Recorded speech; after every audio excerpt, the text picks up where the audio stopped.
उद्धव ठाकरे, राज ठाकरे, शरद पवार आज निवडणूक आयोगाला भेटणार आहेत.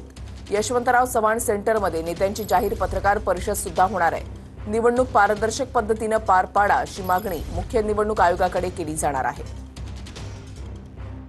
ठाकरे बंधू शरद पवार आज निवडणूक आयोगाला भेटणार आहेत आणि यानंतर संयुक्त पत्रकार परिषदेचं सुद्धा आयोजन करण्यात आलेलं आहे.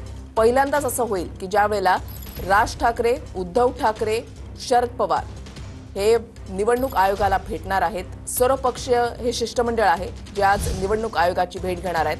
आगामी निवडणुकांच्या दृष्टिकोनातून हे पाऊल अत्यंत महत्त्वाचं मानलं जात आहे. यशवंतराव चव्हाण सेंटरमध्ये नेत्यांची जाहीर पत्रकार परिषद सुद्धा पार पडणार आहे. उद्धव ठाकरे, राज ठाकरे, शरद पवार आज निवडणूक आयोगाला भेट देणार आहेत. महत्त्वाची बातमी, आगामी निवडणुका ज्या आहेत त्या योग्य पद्धतीने पार पाडल्या जाव्यात, पारदर्शक पद्धतीने पार पाडल्या जाव्यात या त्यांची प्रमुख मागणी आहे आणि याच मागणीसाठी सर्वपक्षीय शिष्टमंडळ आज निवडणूक आयोगामध्ये जात भेट घेणार आहे.